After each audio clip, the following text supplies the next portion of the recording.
जय शिवराय मित्रांनो, स्वागत आहे तुमचं माझ्या मिनी व्लॉगमध्ये। माझं नाव वेदांत आणि तुम्ही बघतात वेदूचे व्लॉग्स। रोजप्रमाणे मी तयारी वगैरे करून दुकानात गेलो। आज पप्पांना कुठेतरी बाहेर जायचं होतं म्हणून पप्पाने आज ब्लूबेरीला आणली होती। ताई रिक्षाने गेलेली। रप्पा रप्पा ब्लूबेरीशी मारत गप्पा मी इस्त्रीवाल्या अण्णांकडे इस्त्रीचे कपडे घ्यायला गेलो। अण्णांकडे गेल्यानंतर समजला की इस्त्रीचे कपडे इस्त्री झालंच नाही, कारण लाईट येत जात होती। मी आलोय म्हणून मला लगेच अण्णांनी इस्त्रीला कपडे घेतलं।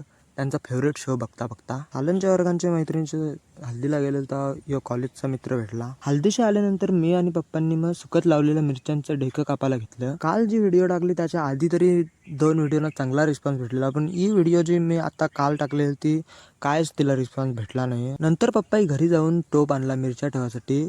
अजून जाम मिरच्या राहिलेल्या आणि याला जाम टाइम लागेल। जवळजवळ 2.5 तास काम केल्यानंतर कशा बशा या मिरच्या आमच्या झालेल्या आहेत। जाताना मला ही बंदूक दिसली, मग तिच्यासोबत मस्ती करत बसलो। मिरच्यांचा काम होता म्हणून अंगाची आग झालेली, मग घरी येऊन आंघोळ केली। थोडासा आराम आणि चहा पिल्यानंतर मग मी दुकानात आलो। आज चमत्कार झाला असं म्हणलं तर चालेल, कारण चिमणी मी रोजच बघतो, पण अचानक भयानक आज आमच्या दुकानात आलेली। रोजप्रमाणे 8 वाजता दुकान बंद केला आणि घरी नाही तर डायरेक्ट मी चायनीजवर गेलो, कारण मला ताईने चिल्ली आणायला सांगितलेली। जेवण बिवून झाल्यानंतर ताई काहीतरी रंगरंगोटी करत होती एक ग्लासासोबत। नंतर ताईने मला हा बॉक्स दिला, त्याच्यात कपच असेल असं मला वाटतंय, तो घेऊन मी गेलो।